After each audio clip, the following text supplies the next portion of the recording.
Oke, baik. Cika mau nanya apa barusan, Cika? Gini Mas Wadi. Kenapa kamu? Kenapa? Nggak apa-apa. Kenapa? Nggak gini, gini loh. Kenapa mulutnya? Ya.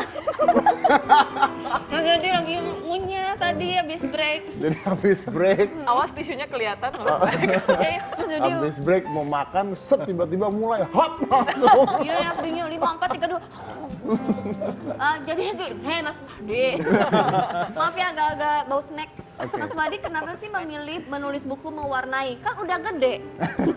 Mana buku warna? Emang bikin buku warna? Ini. Buku mewarnai ini. Loh, coba lihat. Mewarnai. Di belakangnya travel notes. Jadi yang ada bacaannya, ada gambarnya apa gimana? Oh iya. Yang bagian depan tuh hanya mewarnai doang, bagian belakangnya ada cerita. Tujuannya gimana? Jadi Kenapa? awalnya gini, saya itu suka traveling tapi bawa kamera. Istri saya suka traveling bawa peta. Jadi nyari jalan tuh dia gitu. Saya nggak tahu jalan gitu. Permisi, istrinya Dora. Peta, tanya peta. Namanya Yai, nggak Oh, Dora. iya. Nah, Oh, iya. lalu kita dua-duanya suka nulis perjalanan. Saya pikir kalau nulis cerita perjalanan panjang banget ya, lama lagi. Kalau gitu, gimana kalau kita terbitkan hanya buku-buku doang, sama cerita singkat dan plus mewarnai, karena istri saya juga suka mewarnai. Maaf ini saya potong dulu. Ini dari foto. Dari foto kita sendiri.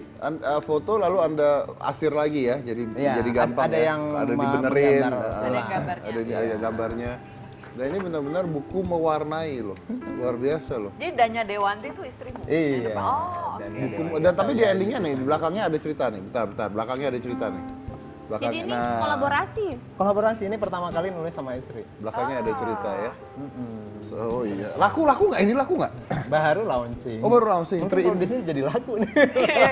Coloring Itu book, kita travel harapkan ya. notes, travel photos. Iya. Relaksasi dan rekreasi hati. Ini saya nggak ngerti nih. Ini target pasarnya siapa? Jadi ada tren di dunia perbukuan sekarang setahun terakhir ya. Iya. Buku mewarnai ini tren di seluruh dunia. Ya, Untuk saya tahu. orang-orang yang sibuk dan stres seharian kerja. Istri saya kan kerja seharian. Pulang-pulang dia mewarnai, dia beli buku sendiri, mewarnai. Ngapain sih mewarnai? Asik loh, jadi nggak stres lagi. Ya udah kita bikin aja gitu. Oh iya. Saya mau dong Mas Wadi. Biar nggak stres ya. Apa gue bikin juga Saking ya ada buku kerjaannya. warna supernova ya? Why not?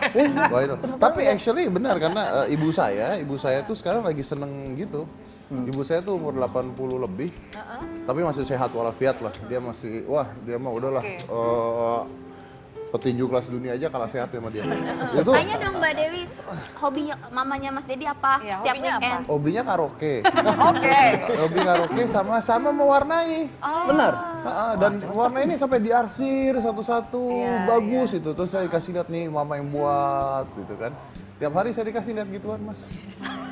Sampai saya kesel lihat buku Anda sekarang mas. Ibunya nggak Nanti kesal. dihadiahin ini buat Oh, mama yang Oh hadiah. iya nanti saya kasih ibu saya ya. Nah. Ibu saya ya berarti ya. Oke baik. Beli terima Mas, kasih. beli. Beli. Beli dong. Enggak lah minta lah. Biar laku. Minta lah gua sipit gini lu nggak lihat. Tapi Dewi Lestari, Mas Wadi, karya Anda kan difilmkan ya? Iya. Karya Anda difilmkan. Nah itu saya sering banget nih baca buku, terus difilmkan. Contohnya, padahal menurut saya filmnya bagus. Kita ambil yang gampang aja lah, yang gampang contohnya apa ya? Lord of the Rings, Harry Potter. Harry Potter lah, Iya, Harry Potter. iya. Saya tuh baca buku Harry Potter sampai habis. 1 sampai 7 waktu itu sampai Iya. habis. Dan saya nonton filmnya. Heeh. Dan saya kecewa dengan filmnya. Nah, Iya. lalu Lord of the Rings saya nonton filmnya dulu. Bagus menurut saya. Begitu baca bukunya, ya oke lah hampir-hampir sama lah gitu ya. Iya. Imajinasinya karena mungkin udah kebentuk imajinasi Betul. dari film gitu ya. Iya, iya. Tapi kalau baca buku terus nonton film, kebanyakan orang bilang Kecewa. Bener nggak itu dan gimana penjelasannya? Kalau buatku itu sangat masuk akal karena pertama si produser ataupun para pembuat film dia harus bersaing dengan teater di dalam kepala setiap orang. Katakanlah ditonton 1 juta orang, dia akan bersaing dengan 1 juta teater yang sudah ada duluan. Dan tentu misalnya tokoh utama saya Diva misalnya, divanya si A tentu beda dengan diva yang disodorkan oleh produser Betul. gitu. Dan itu yang membuat pembaca buku kadang-kadang datang ke bioskop udah bukan menikmati film tapi bikin komparasi gitu. Jadi mentalnya udah mau banding-bandingin nih, apa yang nggak ada, apa yang beda, apa ya. Dan itu menurut saya kadang-kadang memang membuat pengalaman menonton jadi penonton film yang dari buku ya, itu berkurang kenikmatannya karena kita sudah tegang duluan sebagai pembaca, takut imajinasinya dirusak dan sebagainya. Kadang-kadang bahkan karakternya ya, Karakternya harusnya nggak begini nih cewek nih, gitu kan. Mukanya harusnya nggak muka begini nih. Betul. Gitu kan. Tapi memang kalau saya pribadi, aku tidak pernah mensakralkan karyaku bahwa nggak bisa difilmkan gitu. Bagiku aku malah penasaran kalau orang mengadaptasi karyaku, apa yang akan mereka lakukan ya? Bagaimana mereka menginterpretasi gitu. Dan aku mengambil posisi sebagai penonton juga, sebagai orang yang gimana nih gitu. So bagiku suka nggak suka itu pasti akan terjadi. Masalahnya yang bukan dari buku pun pasti terjadi suka dan nggak suka juga. Cuma memang di buku orang lebih punya justifikasi karena gue udah bandingannya nih gitu. Yeah, because karena semua pembaca punya imajinasinya Masing-masing. sendiri gitu. Begitu sedangkan seorang produser imajinasinya dia, imajinasi kita dan imajinasi budget. dia dan budget. Dan budget. Tapi kalau kita bicara budget, film Harry Potter budgetnya gila-gilaan. Itu aja kita masih kadang-kadang beda ya gitu Iya, ya. Bener. juga durasi ya. Durasi Biasanya juga. kalau novel itu pasti kepangkas banyak karena durasi. Oke. Kalau Mas Wadi?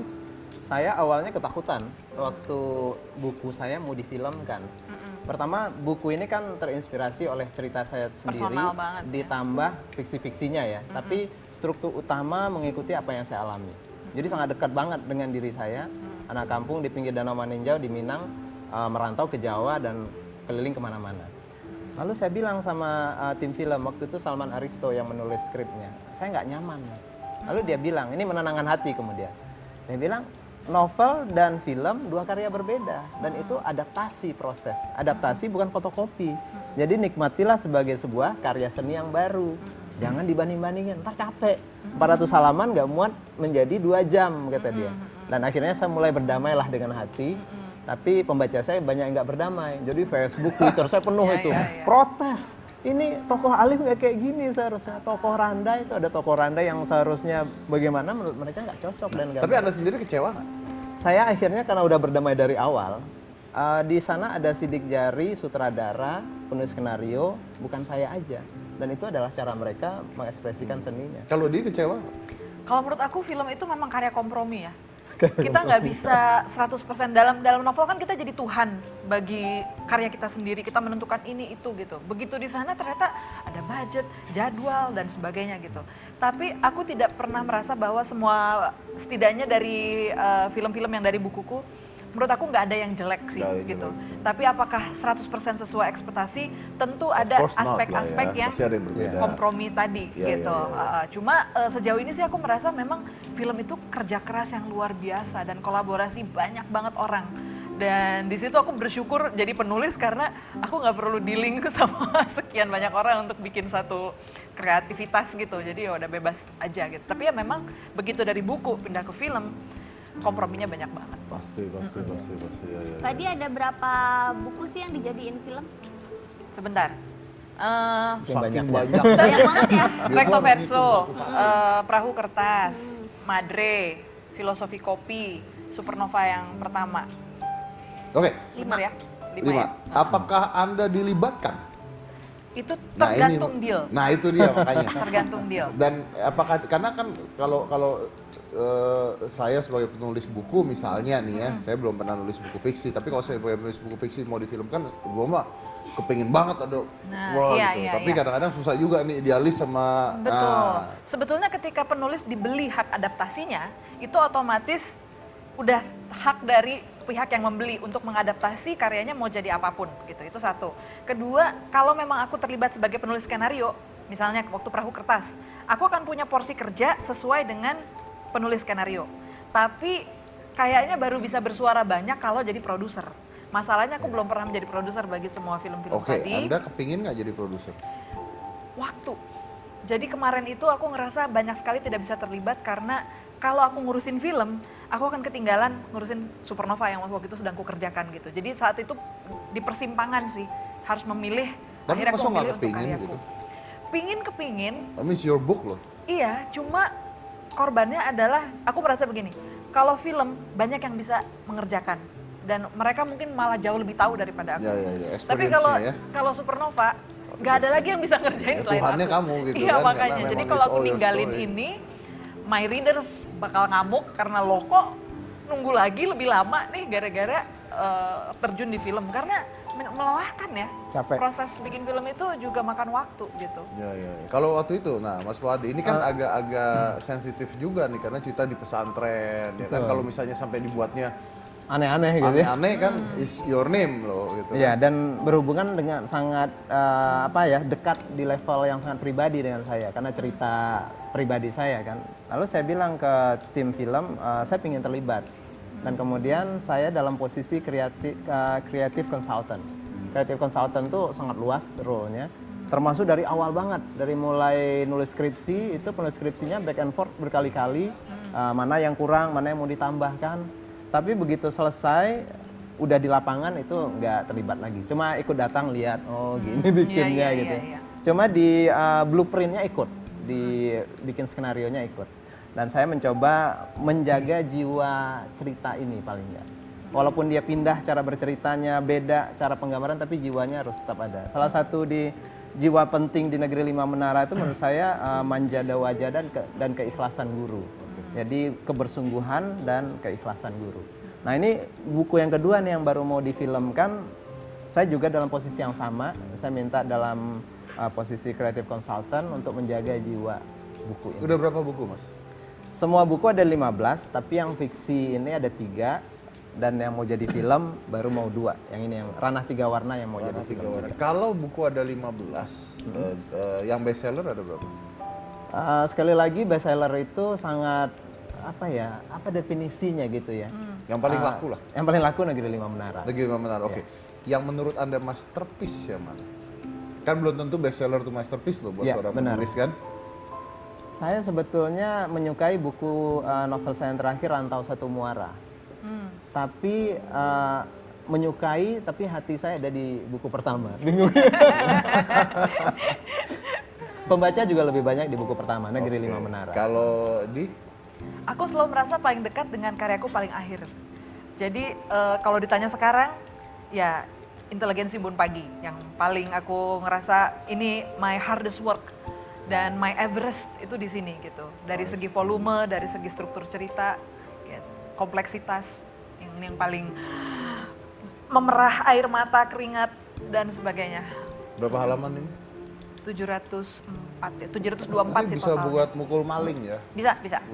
Bantal kalau lagi kepepet bisa. Oke, ini pertanyaan saya. Yang paling tidak laku apa? Sebentar, kayaknya yang nggak laku itu adalah buku-buku sempalan. Kayak misalnya Madre, dibikin Madre Coffee Table Book yang udah ada gambarnya, ada fotonya. Nggak, tapi kalau dari masterpiece itu yang paling penjualannya paling dikit?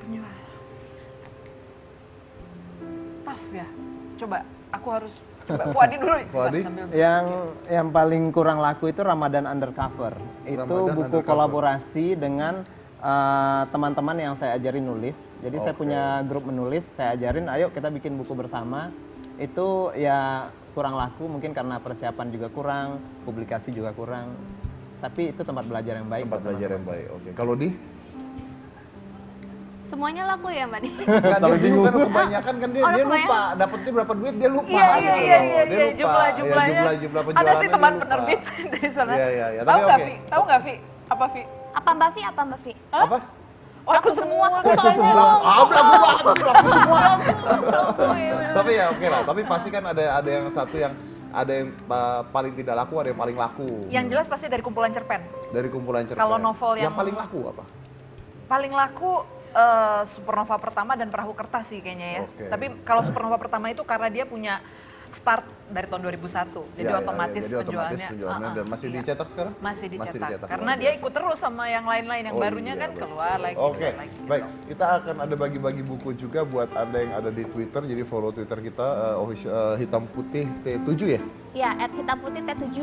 Hitam putih T7 juga penonton yang ada di sini kita mau bagi buku nanti. Jadi ada beberapa penonton yang kita bagikan juga buat Anda yang di rumah follow Twitternya. Jadi jangan mana-mana, tetap di Hitam Putih.